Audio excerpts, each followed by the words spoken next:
Hello friends, LGR study para medical के YouTube channel में आप सभी साथियों का स्वागत है। दोस्तों, इससे पहले हमने हड़प्पा सभ्यता के एक एक टॉपिक को कंप्लीट कर लिया है। साथ ही उसके जो भी महत्वपूर्ण MCQ थे, यानी कि जो भी आपके ऑब्जेक्टिव क्वेश्चन थे, उसको भी हमने करा दिया है। इसके बाद सबसे महत्वपूर्ण जो टॉपिक आता है वो आता है वैदिक काल। इसके बाद कौन सा टॉपिक आता है? वैदिक काल एक महत्वपूर्ण टॉपिक है जो हड़प्पा सभ्यता के बाद जो वैदिक सभ्यता की स्थापना हुई, इस पर हम आज चर्चा करने वाले हैं। साथ ही साथ वेद क्या है, ऋग्वेद क्या है, वैदिक सभ्यता किसे कहते हैं, आर्य किसे कहते हैं, इन सभी चीज़ों पर खास करके आज हम वैदिक सभ्यता के बारे में बात करने वाले हैं इस क्लास में। तो आप सभी बच्चे यदि रेडी हैं तो बिल्कुल तैयार रहें और अपने दोस्तों में एक बार शेयर कर दें ताकि वो भी जल्द से जल्द जुड़ सके। LGR स्टडी ऐप को यदि डाउनलोड नहीं किए हैं तो डाउनलोड कर लीजिएगा, क्योंकि ये जो है आपके लिए, आपके स्टडी के लिए काफ़ी महत्वपूर्ण है। टेलीग्राम चैनल को ज्वाइन कर सकते हैं जो LGR स्टडी के नाम से ही है। हमारे वेबसाइट को विजिट करके भी आप अच्छी तैयारी कर सकते हैं। फेसबुक पेज को चाहे तो लाइक कर सकते हैं, इंस्टाग्राम पर आप हमें फॉलो कर सकते हैं। तो चलिए दोस्तों, अब हम सीधे बढ़ते हैं टॉपिक की ओर और बात कर लेते हैं वैदिक काल की। वैदिक काल की बात सबसे पहले हम करते हैं। तो चलिए, बिल्कुल आप सभी बच्चे यदि रेडी हैं तो बिल्कुल रेडी है तो बिल्कुल एक बार अपने दोस्तों में शेयर कर दें, और अभी तक यदि सेशन को लाइक नहीं किया है तो लाइक भी कर दें। दोस्तों, वैदिक काल की यदि बात आए तो इसके टाइम टेबल की बात आए तो इसका टाइम जो है 1500 BC से लेकर के 600 BC, यानी कि 1500 ईसा पूर्व से लेकर के और 600 ईसा पूर्व तक के टाइम को जो है हम वैदिक काल के नाम से जानते हैं। लेकिन इस वैदिक काल को दो पार्ट में बांटा गया है, एक ऋग्वैदिक काल और दूसरा उत्तर वैदिक काल। ऋग्वैदिक काल की यदि बात करें तो ऋग्वैदिक काल का जो समय है ये है आपका 1500 ईसा पूर्व से लेकर के 1500 ईसा पूर्व से लेकर के 1000 ईसा पूर्व तक, 1000 BC लिख देते हैं, अच्छा रहेगा। उसके बाद उत्तर वैदिक काल की यदि बात करें तो उत्तर वैदिक काल का जो टाइम है वो 1000 BC से लेकर के 600 BC तक है, 600 BC तक है। अब हमको समझना है कि उत्तर वैदिक काल और ऋग्वैदिक काल क्या है, इसमें क्या क्या चीज़ की रचना हुई थी। इससे पहले हम समझ लेते हैं कि जिस टाइम में जो है वेदों की रचना हुई उसे हम ऋग्वैदिक काल कहते हैं। जिस काल में वेदों की रचना हुई उस काल को हम ऋग्वैदिक काल कहते हैं। तो अब आप कहेंगे दोस्तों कि वेद क्या है, तो चलिए वेद का अर्थ सबसे पहले हम समझते हैं। वैसे आप सभी बच्चे समझते होंगे, समझदार हैं, LGR स्टडी से जुड़े हुए हैं, तो बिल्कुल आपको जानकारी मिलनी चाहिए। आप समझते हो या फिर ना समझते हो, जानकारी आपको मिलनी चाहिए। वेद क्या है भाई साहब? तो वेद जो है ये विद्ध धातु से बना है। किस विद्ध धातु से जो है वेद का निर्माण हुआ है, और इसमें जो है घ्या प्रत्यय है। क्या है? घ्या जो है ये प्रत्यय है, घ्या प्रत्यय है इसमें।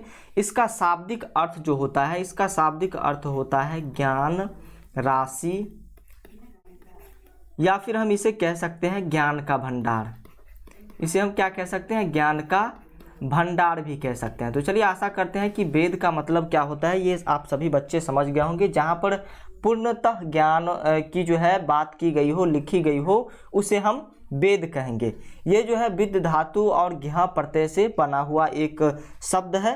ज्ञान राशि और ज्ञान का भंडार हम इसे कह सकते हैं। चलिए आगे बात करते हैं, आगे की चीज़ों को देखने, सीखने और समझने की कोशिश करते हैं। तो चलिए, वेदों की रचना की बात अब आ जाती है कि वेदों की रचना जो है किस टाइम में हुई। तो वेदों की रचना जो है ये अपौरुष से है। अपौरुष का मतलब जो है ये पता नहीं लग सका है कि वेदों की रचना जो है ये किनके द्वारा की गई थी। ये जो है दैविक शक्तियों के द्वारा वेदों की रचना की गई थी, ऐसा माना जाता है। देवताओं, गंधर्व इत्यादि मिलकर के जो है वेदों की रचना की थी। लेकिन ये वेद जो है बिल्कुल एक था, सिर्फ एक ही वेद था, लेकिन वेद का जो है संकलन किया गया, यानी कि अलग अलग पार्ट में जो है डिवाइड किया गया। जैसे आप क्लास में मान लीजिए बैठे हुए हैं, अपने घर में बैठे हुए हैं, और आपके सामने जो है एक ही जगह पर जो है 10th का बुक भी रखा हुआ है, पैरामेडिकल का बुक भी रखा हुआ है, BA BSc जो भी है सभी बुक जो है एक ही जगह पर रखा हुआ है। तो इसी टाइप से जो है सभी जो भी विषय थे वेद में वो सभी जो है एक ही जगह पर थी। तो इसको महर्षि कृष्णद्वैपायन वेद व्यास, महर्षि कृष्णद्वैपायन वेद व्यास के द्वारा जो है वेदों का संकलन किया गया, यानी कि वेदों को जो है अलग अलग भागों में उसके कार्यों के आधार पर बांटा गया। तो इसे 4 भागों में बांटा गया, जिसमें सबसे पहला वेद जो था वो ऋग्वेद था, उसके बाद यजुर्वेद, सामवेद और अथर्ववेद था। इसके बाद अर्थवेद, सामवेद और यजुर्वेद था। तो चलिए इसके आगे की बातों को समझते हैं। यहाँ तो आप समझ गए कि वेदों की संख्या जो है वो 4 है। वेदों की संख्या 4 किसके द्वारा बांटा गया है? वेदों का संकलन किया गया है महर्षि कृष्णद्वैपायन वेद व्यास के द्वारा। वेद व्यास इनका नाम इसलिए पड़ा क्योंकि इन्होंने वेदों को जो है विभाजित किया, इसलिए इनका नाम जो है वेद व्यास रखा गया। इससे पहले इनका नाम जो था कृष्णद्वैपायन ही इसका नाम था। तो चलिए इससे आगे की बात करते हैं। अब 4 भागों में तो बांट दिया हमने, लेकिन इन 3 भाग को हम क्या कहते हैं? इन 3 भाग को हम कहते हैं वेदत्रय। इन 3 भाग को हम कहते हैं वेदत्रय के नाम से जानते हैं। और सबसे लास्ट जो यहाँ पर दिख रहा है अर्थवेद, ये जो है एक अलग सा हो जाता है। लेकिन यदि हम बात करें, जैसे हम आपको बताएं कि रचना कब हुई थी भाई साहब, तो सिर्फ ऋग्वेद की रचना जो है ये ऋग्वैदिक काल में हुई थी। सिर्फ ऋग्वेद की रचना जो है ऋग्वैदिक काल में हुई थी। ऋग्वैदिक काल में सिर्फ किसकी रचना हुई थी? ऋग्वेद की रचना हुई थी। और बाकी जो ये 3 वेद है इन सभी का जो है रचना हुआ था उत्तर वैदिक काल में। उत्तर वैदिक काल का कालखंड जो है 1000 ईसा पूर्व से लेकर के 600 ईसा पूर्व के बीच में इस यजुर्वेद की रचना हुई थी। अब आगे बढ़ते हैं और आगे की चीज़ों को सीखने समझने की हम कोशिश करेंगे। तो चलिए दोस्तों, यहाँ पर जैसा कि हमने आपको बताया कि जिस काल में वेदों की रचना हुई उसे वैदिक काल कहा जाता है। जिस काल में वेदों की रचना हुई उसे वैदिक काल कहा जाता है। वैदिक काल को 2 भागों में बांटा गया है। ऋग्वैदिक काल 1500 BC से लेकर के 1000 BC और उत्तर वैदिक काल 1000 BC से 600 BC। यहाँ तक आप लोगों ने बिल्कुल अच्छी तरीके से समझा होगा। इसके बाद अब हम बात करते हैं ऋग्वैदिक काल में। तो ऋग्वैदिक काल के बारे में हमने आपको बताया कि 1500 BC से लेकर के 1000 BC तक के काल को ऋग्वैदिक काल कहा जाता है। ऋग्वैदिक काल, जिस काल में ऋग्वेद की रचना हुई थी, क्या कहा हमने आपको पहले ही यहाँ पर बताया कि सिर्फ ऋग्वेद की रचना जहाँ पर हुई थी उसे हम ऋग्वैदिक काल कहेंगे, उसे ऋग्वैदिक काल कहते हैं। तो चलिए स्पष्ट है यहाँ तक। PDF में आपको सारी बातें बिल्कुल अच्छी तरीके से समझ में आएगी। जब हमने आपको बताया कि वेदों की कुल संख्या कितनी है, तो वेदों की कुल संख्या 4 है। वेदों की कुल संख्या 4 है। इसमें से इन 3 वेदों को जो है हम त्रैवेद के नाम से जानते हैं। इन 3 वेद को हम त्रैवेद के नाम से जानते हैं। और ये जो है एक अलग वेद है। और ऋग्वेद में बात करें तो ये जो है सबसे पुराना वेद है। ऋग्वेद सबसे पुराना वेद है क्योंकि ऋग्वैदिक काल में ही इसकी रचना हुई थी। इसमें गायत्री मंत्र भी संकलित किए गए हैं। ओम भूर्भुवः स्वः जो मंत्र है इसको जो है इसमें रखा गया है। उसके बाद साम वेद में जो है हमने आपको बताया कि वेद एक ही था, इसको जो है इसके कार्यों के आधार पर जो है इसको 4 भागों में विभाजित किया गया। तो सबसे फर्स्ट भाग जो था सबसे पुराना ऋग्वेद, इसमें जो है कौन कौन सी बातें थी, तो मंत्र वगैरह की बातें जो है इसमें लिखी गई थी। साम वेद में जो है इसे गंधर्व वेद के नाम से भी जानते हैं। उपवेद इसका गंधर्व वेद है।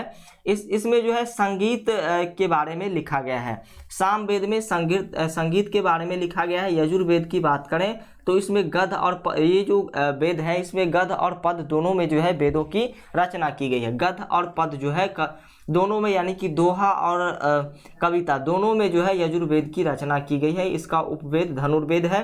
अर्थवेद सबसे लास्ट जो अर्थवेद है इसे शिल्पवेद को जो है इसका उपवेद कहा जाता है। सबसे नया ये जो है अर्थवेद है। और इन तीनों वेद के बाद जो है इस वेद की रचना हुई थी। इससे पहले त्रैवेद में जो है इन तीनों वेदों की ही व्याख्या हुआ करती थी। लेकिन सबसे नया वेद कौन सा आ गया? अर्थवेद आ गया। अर्थवेद में जो है तंत्र मंत्र जादू टोना जो भी चीज़ें हैं इनका जो है बखान किया गया है। चलिए दोस्तों, अब आगे की चीज़ों को हम सीखने समझने की बात करते हैं। ऋग्वेद को आदिम मानव या फिर प्राचीन ग्रंथ भी कहा जाता है। आदिम मानव का ग्रंथ या फिर प्राचीन ग्रंथ भी कहा जाता है। इसे जो है दैवीय स्तुति, इसमें जो है देवताओं के बारे में जो है स्तुति, उसके बाद श्लोक मंत्र, इस पर भी हमने चर्चा किया। और बात कर लेते हैं, इसमें जो है ऋग्वेद में 10 मंडल है। 10 मंडल यानी कि 10 पार्ट में ऋग्वेद को बांटा गया है। सूक्तों की संख्या की बात करें तो 1028 सूक्त है ऋग्वेद में। और 10,562 जो है इसमें श्लोक हैं। उसके बाद आगे की चीज़ों को हम देखने वाले हैं, उससे पहले हम यहाँ पर थोड़ी जो भी टॉपिक लिखा गया है इस पर चर्चा कर लेते हैं। ब्राह्मण ग्रंथ। ब्राह्मण ग्रंथ क्या है? ऋषियों द्वारा गद्य में वेदों की सरल व्याख्या को ब्राह्मण ग्रंथ कहा जाता है। ऋषि मुनि जो थे वो क्या करते थे, जो उनके जो है अनुयायी थे, जो भी उनके भक्त थे, उनको जो भाषा समझ में आए उस भाषा में ग्रंथों की रचना किया करते थे। तो इसी प्रकार से ऋषियों द्वारा जो है गद्य में जो है वेदों की रचना की गई। गद्य में जो है सरल व्याख्या के रूप में ऋषि द्वारा जो है रचना किया गया, इसे हम ब्राह्मण ग्रंथ के नाम से जानते हैं। अरण्यक ग्रंथ जो है इसका पठन पाठन वन में किया जाता है। उसके बाद उपनिषद किसे कहते हैं? तो उपनिषद जो है हिंदू धर्म के महत्वपूर्ण श्रुति धर्म ग्रंथ है, जो कि सुनने वाला धर्म ग्रंथ है। ये वैदिक वाङ्मय के अभिन्न भाग हैं। हमारी जो भी वैदिक चीज़ें हैं उसके जो है एक अभिन्न भाग है, इससे इसको अलग नहीं किया जा सकता है। किसको? उपनिषद को। वेदांता क्या होता है? वेदांता ये वेदों की व्याख्या करते हैं, इनकी संख्या 6 है। वेदों की व्याख्या जो है ये वेदांता के द्वारा किया जाता है। वेदांताओं की संख्या 6 है, जिसमें सबसे पहला शिक्षा, दूसरा जो है छंद। जब हम किसी लाइन को जो है एक अधिक लाइन में लिखते हैं और उसे एक बार में पढ़ते हैं तो उसे हम छंद कहते हैं। उसके बाद ज्योति, व्याकरण, निरुक्त और कल्प, ये सभी क्या है भाई साहब? ये सभी वेदांत हैं। वेदांत उसे कहेंगे जो है वेदांता हम उसे कहेंगे जो वेदों की व्याख्या करता है। इसे 6 भागों में बांटा गया है। कौन कौन से 6 भाग थे इसके बारे में आपने जाना। अब सीधे हम वैदिक काल पर आ जाते हैं। वैदिक काल में भाई साहब क्या क्या बातें हुई थी ये हम सबसे पहले जानेंगे। तो वैदिक काल जो है हड़प्पा सभ्यता, हमने आपको पढ़ाया कि जो बिल्कुल ही ग्रामीण शहरी सभ्यता थी, एक नगरी सभ्यता थी हड़प्पा सभ्यता। लेकिन इसके बाद एक शहरी सभ्यता का निर्माण हुआ और इसके बाद जो है भारत में एक ग्रामीण सभ्यता का निर्माण होता है, जिसका जो है आर्यों के द्वारा इसका निर्माण किया जाता है, जिसमें नगर गांव बसाए जाते हैं। तो समझिए एक जहां पर एक सभ्यता जो थी बिल्कुल नगरीय सभ्यता थी पहले, और उसके बाद ग्रामीण सभ्यता का स्थापना किया जाता है और इसका उल्लेख जो है वेदों में मिलता है। तो चलिए, आर्य द्वारा जो है इसकी स्थापना की जाती है। इस पर हम आर्य किसे कहते हैं इस पर भी हम चर्चा करेंगे। तो चलिए, इस सबसे पहला जो है ये वैदिक सभ्यता का जो काल था, ये जो है सबसे पहला ग्रामीण सभ्यता माना जाता है। वैदिक सभ्यता सबसे पहला ग्रामीण सभ्यता माना जाता है। उल्लेख के बारे में हमने आपको बता ही दिया कि वेदों में जो है इसका उल्लेख मिलता है। संस्थापक जो वैदिक सभ्यता के थे उसे आर्य कहा जाता है। आर्य का मतलब होता है अरिधन्य, यानी कि आर्य का संदेह विच्छेद जो है ये हो जाएगा, जिसका मतलब होता है सुसंस्कृत या फिर उच्च कुल में। आर्य हम उसे कहते थे जो कि उच्च कुल में जन्मा हुआ व्यक्ति हुआ करता था, या फिर सुसंस्कृत का मतलब ये हो जाता है कि जिसके पास वेदों का पूर्ण ज्ञान हुआ करता था उसे आर्य कहा जाता था। आर्य का मूल स्थान कहाँ था इस पर हम चर्चा करेंगे। तो चलिए, आर्यों के आगमन के बारे में सबसे पहले जान लेते हैं। आर्यों का आगमन जो है 1500 BC से कुछ पहले हुआ था, यानी कि 1500 ईसा पूर्व से कुछ पहले जो है आर्यों का आगमन भारत में माना जाता है। आर्य का मतलब सर्वश्रेष्ठ होता है, या फिर आर्य का मतलब सुसंस्कृत या फिर उच्च कुल में जन्मा व्यक्ति, इसे हम आर्य के नाम से जानते हैं। आर्य के मूल स्थान के संदर्भ में विभिन्न मत हैं। आर्य जो है कहाँ से आए, कहाँ इनका जो है मूल स्थान पहले था, कहाँ पर जो है ये थे, किस कारण से जो है ये वहाँ से इधर की ओर आए, इस पर जो है सभी विद्वानों का कुछ न कुछ मत है। तो इसमें सबसे पहला जो है मैक्स मूलर का कहना है कि आर्य जो है मध्य एशिया के निवासी थे। मध्य एशिया हम किसे कहेंगे भाई साहब? तो जो चीन, इराक और ईरान के बीच का इलाका, यानी कि भारत से सटे जो चीन, इराक और ईरान क्षेत्र है, इससे सटा जो भी इलाका था इसे हम मध्य एशिया कहते हैं। तो मध्य एशिया किसका मानना था कि मध्य एशिया में जो है आर्यों का ये जो है निवास स्थान था। तो ये मैक्स मूलर का मानना है। ये किनका मानना है भाई साहब? ये मैक्स मूलर का मानना है। दूसरा जो है बाल गंगाधर तिलक मानते हैं कि इनका जो है कहाँ पर हुआ था? बाल गंगाधर तिलक कहते हैं कि इनका जो मूल स्थान था वो आर्कटिक प्रदेश था। और सबसे लास्ट जो है दयानंद सरस्वती, वेदों की ओर लौटो इनका नारा था। इनका कहना है कि तिब्बत क्षेत्र में जो है आर्यों का मूल स्थान था। लेकिन दोस्तों एक और व्यक्ति हैं जिनका क्या कहना है, इस पर भी हम चर्चा कर लेते हैं। तो चलिए, एक जो है अविनाश चंद्र दास है, जो सप्त सैंधव प्रदेश यानी कि सिंधु नदी के किनारे, सबसे पहले हमने आपको हड़प्पा सभ्यता में बताया था कि जो भी सभ्यता पूर्व में बसी है वो सभी नदियों के किनारे बसी है, और क्यों बसी है इस पर भी हमने चर्चा किया था। तो सप्त सैंधव प्रदेश में जो है आर्यों का मूल स्थान अविनाश चंद्र दास के द्वारा माना जाता था। सप्त सैंधव प्रदेश हम उसे कहते हैं जिसमें जो है एक सिंधु नदी थी और इसके 6 जो है सहायक नदियां थी। तो इन सभी चीज़ों पर भी हम चर्चा करेंगे। लेकिन मध्य एशिया के बारे में हमने चर्चा किया कि मैक्स मुलर के द्वारा जो है कहा जाता है कि आर्य लोग जो है मध्य एशिया के थे। आर्कटिक प्रदेश के बाल गंगाधर तिलक के द्वारा कहा जाता है। तिब्बत क्षेत्र के लोग जो है, तिब्बत क्षेत्र में जो है इसका मूल स्थान ये दयानंद सरस्वती के द्वारा कहा जाता है। तो चलिए, भारत के जिस प्रदेश में आर्य लोग पहले आबाद हुए उसे सप्त सिंधु प्रदेश कहा गया है। सप्त सिंधु प्रदेश वही जो सिंधु और सिंधु की सहायक नदियां थी उसके आसपास के क्षेत्र को हम सप्त सिंधु प्रदेश कहते हैं। ऋग्वेद में इंद्र को पुरंदर कहा गया है। ऋग्वेद में इंद्र जो राजाओं के उस समय जो है देवताओं के राजा इंद्र यानी कि सबसे बड़ा देवता इंद्र को माना जाता था। इसे पुरंदर के नाम से जाना जाता था, जिसका अर्थ दुर्गों को तोड़ने वाला। अब दुर्ग किसे कहेंगे? दुर्ग हम उसे कहेंगे जब आप देखेंगे कि पहले बड़ा बड़ा किला होता था और उसके आगे बहुत बड़ा जो है गेट हुआ करता था, और इसे तोड़ करके आक्रमणकारी जो है यदि किला के अंदर घुस जाते थे, विजय प्राप्त कर लेते थे, तो वो किला उनका हो जाता था। तो दुर्गों को तोड़ने वाला यानी कि पुरंदर इंद्र को कहा गया है। कब?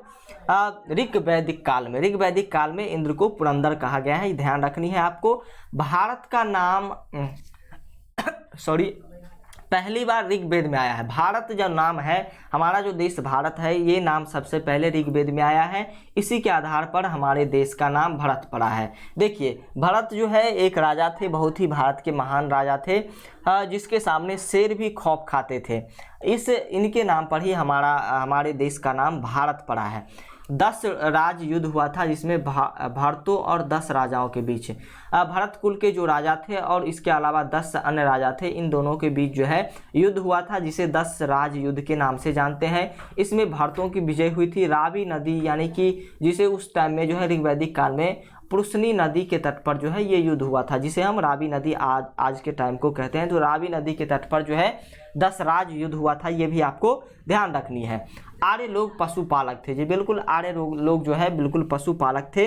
और आगे बात करते हैं, आर्य लोग जो है पशुपालक थे। ऋग्वैदिक काल में अधिकांश लड़ाइयाँ गायों के लिए हुआ करती थी। आप देखेंगे कि महाभारत भी उसी टाइम में लगभग माना जाता है, क्योंकि वेद में जो है ये दर्शाया गया है कि जरासंध जो थे उसको पांडु पुत्र भीम ने वध किया था, ये वेदों में लिखा गया है।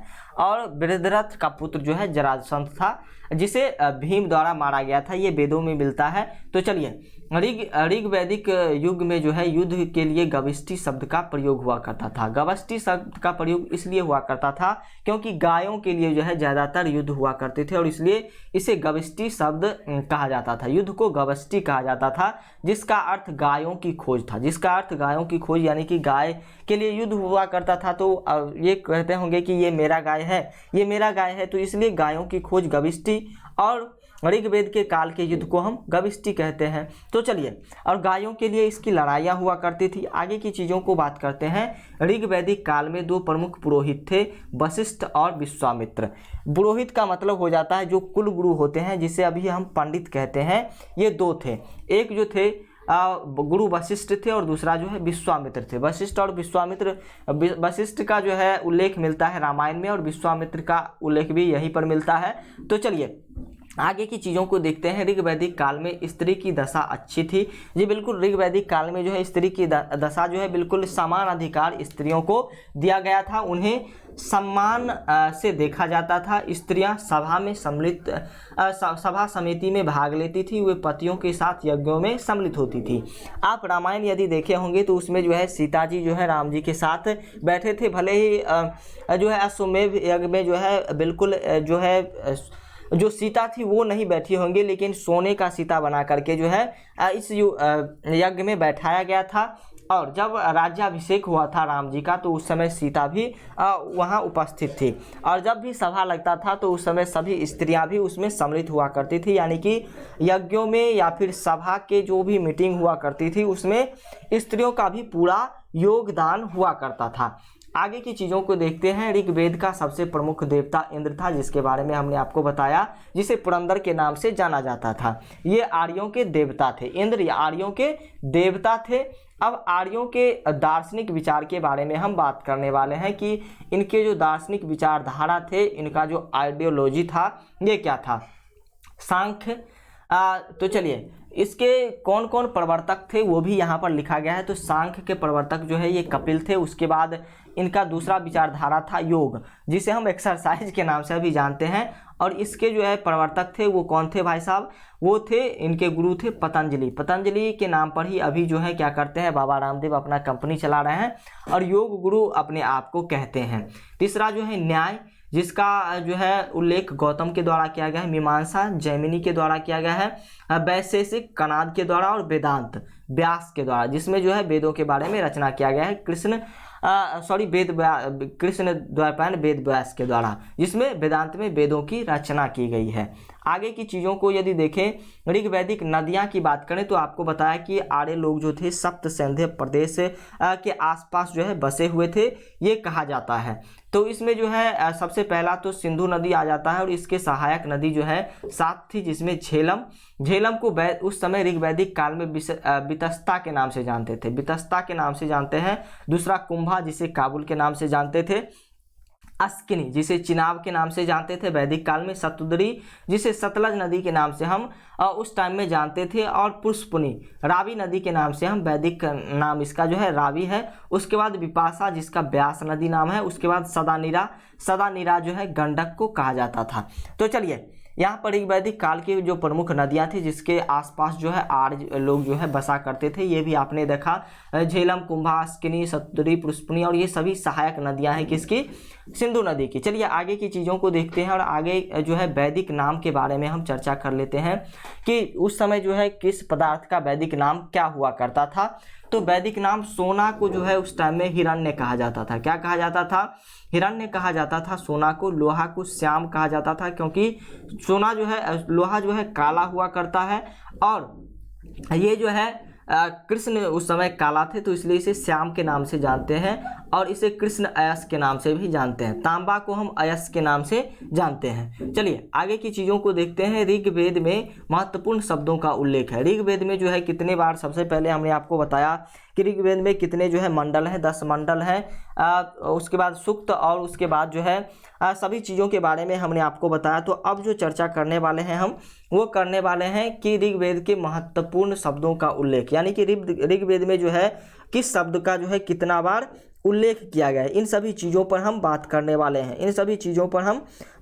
वाले हैं। तो चलिए ऋग्वेद में जो है 10 मंडल, उसके बाद 1028 सूक्त और 10,562 जो है श्लोक जो है वर्णित है, लेकिन संकलित है। तो अब बात कर लेते हैं कि महत्वपूर्ण शब्द जो कि अधिक बार चर्चा किया गया है। तो इंद्र का चर्चा सबसे अधिक बार, यानी कि 250 बार जो है ऋग्वेद में किया गया है। यमुना का चर्चा जो है 3 बार किया गया है। ओम का चर्चा जो है, ओम जो है एक बहुत ही अच्छा मंत्र था जिसका चर्चा 1080 बार किया गया है। कितना बार, 1080 बार ओम का चर्चा किया गया है। गौ शब्द, आर्य जो है गौ पालक थे और गौ शब्द का प्रयोग 176 बार किया गया है। गंगा, वैश्य, शूद्र और समुद्र, इसकी चर्चा जो है 1 बार की गई है। और अग्नि की चर्चा जो है 200 बार की गई है। तो चलिए ऋग्वेद में महत्वपूर्ण शब्दों का उल्लेख कितने बार किया गया है इस पर हमने चर्चा कर लिया। अब बात कर लेते हैं पुरुषार्थ। ऋग्वेद के पुरुषार्थ क्या क्या थे, यानी कि इनका जो कर्तव्य हुआ करता था ये क्या क्या था। सबसे पहला इसका जो है कर्तव्य था, एक उत्तम पुरुष होने का कर्तव्य था कि धर्म की रक्षा करें। अर्थ, उसके बाद काम और मोक्ष, ये सभी इनके पुरुषार्थ है। अर्थ का मतलब धन होता है, काम का मतलब जो होता है ये जो है जो आपके जीवन सुख को बिल्कुल एक अलग चरम पर पहुंचाता है, उसे हम काम कहते हैं। मोक्ष, जिसे हम उद्धार कहते हैं। तो ये एक पुरुषार्थ का जो है मतलब हुआ करता था। एक उत्तम पुरुषार्थ में जो है ये सारे गुण जो है होने अनिवार्य थे। कब, ऋग्वैदिक काल में। आश्रम व्यवस्था के बारे में बात करते हैं। आश्रम व्यवस्था हम उसे कहेंगे जैसे कि मान लीजिए कि अभी के समय में जो है हम जिसे जब हम पढ़ते हैं जियोग्राफी तो उसमें हम ये पढ़ते हैं कि कौन सा जो है प्राथमिक क्षेत्र के अंतर्गत आता है, कौन सा जो है द्वितीयक क्षेत्र और तृतीयक क्षेत्र के अंतर्गत आता है। यानी कि लोग जो है अपने अपने हिसाब से अलग अलग कामों में व्यस्त रहा करते थे। कोई कृषक थे तो कोई पंडित थे तो कोई जो है सैनिक थे। तो इन सभी चीज़ों के आधार पर आश्रम व्यवस्था को उस टाइम में जो है 4 भागों में बांटा गया था। सबसे जो है उत्तम आश्रम हुआ करता था वो ब्रह्मचर्य का हुआ करता था। जो बाबाजी लोग हुआ करते थे यानी कि जो भी ऋषि मुनि हुआ करते थे वो उसे ब्रह्मचर्य आश्रम कहा जाता था। वानप्रस्थ आश्रम जो वनों में निवास करते थे। गृहस्थ आश्रम जो अपना काम देखते हुए कुछ भक्ति भी कर लेते थे और अपना पालन पोषण के लिए खेती वगैरह करते थे। इसे गृहस्थ आश्रम के नाम या फिर जो भी काम करते थे तो इसे गृहस्थ आश्रम के नाम से जानते थे। और सबसे लास्ट जो है गृहस्थ आश्रम में जो है परिवार भी आ जाता है, जो भी हमारी फैमिली भी आ जाते हैं गृहस्थ आश्रम में। उसके बाद जो होता था वो होता था संन्यास आश्रम।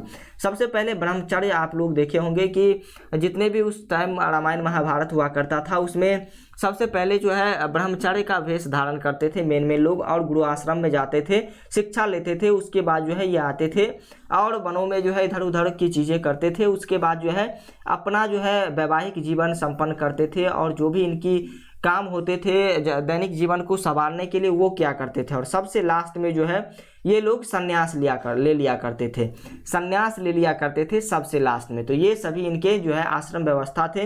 वैदिक सभ्यता मूलतः ग्रामीण सभ्यता थी जिस पर हमने चर्चा किया। उसके बाद जो है ऋग वैदिक काल में सामाजिक विभेद न के बराबर था। वैदिक काल में जो है सामाजिक विभेद 9 के बराबर था। यानी कि सामाजिक विभेद कहें तो जैसा कि वैश्य शूद्र, उसके बाद और भी जो भी चीज़ें होती हैं क्षत्रिय, तो इस सभी में जो है समानता थी। ऋग वैदिक काल में जो है वैदिक सभ्यता में इन सभी चीज़ों में समानता थी। बिल्कुल जो है एक दूसरों को बराबर का अधिकार देता था, चाहे वो स्त्री पुरुष हो या फिर सैनिक हो या फिर कोई नौकर हो, सभी को एक समान अधिकार दिया जाता था। ऋग वैदिक काल में लोग अपनी मर्जी के अनुसार कर्म करते थे, अपनी मर्जी के अनुसार जो है अपना काम करते थे, कर्म करते थे। अर्थात काम चुनने में वर्ण अथवा जाति का कोई योगदान नहीं था। उसमें जो है कोई ये नहीं था कि आप धोबी हैं तो कपड़ा साफ करेंगे, आप क्षत्रिय हैं तो लड़ाई करेंगे, आप मोची हैं तो जूते सिएंगे, ऐसा कुछ नहीं था। कर्म आपका जैसा रहेगा वैसा आपको जो है वैसा आप योगदान दे सकते हैं। ऐसी बातें जो है वैदिक काल में बिल्कुल स्पष्ट थी। सभी व्यक्तियों का समान अधिकार जो है मिला हुआ था, सभी व्यक्तियों को समान अधिकार मिला हुआ था। आगे की चीज़ों को यदि हम बताएं तो चलिए, सॉरी एक सेकेंड आप सभी बच्चे रुकेंगे।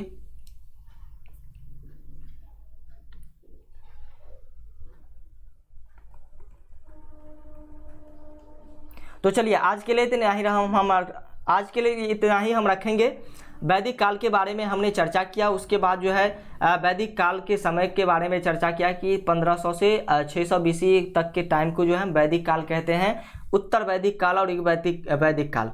और ऋग वैदिक काल 1500 ईसा पूर्व से लेकर के 1000 ईसा पूर्व, और उत्तर वैदिक काल 1000 से 600 BC तक के काल को कहा जाता है। वेद किसे कहते हैं? ज्ञान या फिर ज्ञान का भंडार जो भी हो उसे हम वेद कहते हैं। उसके बाद वेदों की रचना जो है अपौरुष है, जिसमें किसी को पता नहीं है कि वेद की रचना किसने की। वेदों का संकलन यानी कि पार्टों में जो है अधिक पार्टों में महर्षि कृष्ण द्वैपायन वेद व्यास के द्वारा बांटा गया है। त्रय वेद कहते हैं ऋग्वेद, यजुर्वेद और सामवेद को। और सबसे लास्ट में जिस वेद की रचना हुई उसे अथर्ववेद कहते हैं। ऋग वैदिक काल में यदि बात करें तो जिस काल में वेदों की रचना हुई थी, इन सभी चीज़ों पर हमने चर्चा किया। तो चलिए आज के लिए इतना ही रखेंगे हम, और आगे की क्लास में हम आगे की चीज़ों को चर्चा करेंगे और के बारे में और भी डिटेल में हम चर्चा करने वाले हैं। तो आप सभी बच्चे यदि यहाँ तक के क्लास को बिल्कुल समझा तो अच्छी बातें हैं। एक बार जाते जाते अपने दोस्तों में शेयर कर दें, सेशन को लाइक कर दें ताकि सभी दोस्त आपके इस सेशन को कंप्लीट कर सकें। हमने पुरुषार्थ और आश्रम के बारे में आज समझा। आगे की क्लास में जो है हम चर्चा करने वाले हैं ऋग वैदिक काल की और भी दिलचस्प चीज़ों के बारे में चर्चा करेंगे। तो आज के लिए इतना ही रखते हैं। Thank you. आशा करते हैं कि आप सभी बच्चों को क्लास बिल्कुल समझ में आया होगा, और ये भी आशा करते हैं कि आप सभी बच्चे आज के दिन को अच्छी तरीके से पढ़ाई में लगाएंगे और अच्छी तरीके से आप अपनी पढ़ाई को एक लगन के साथ करेंगे। Thank you.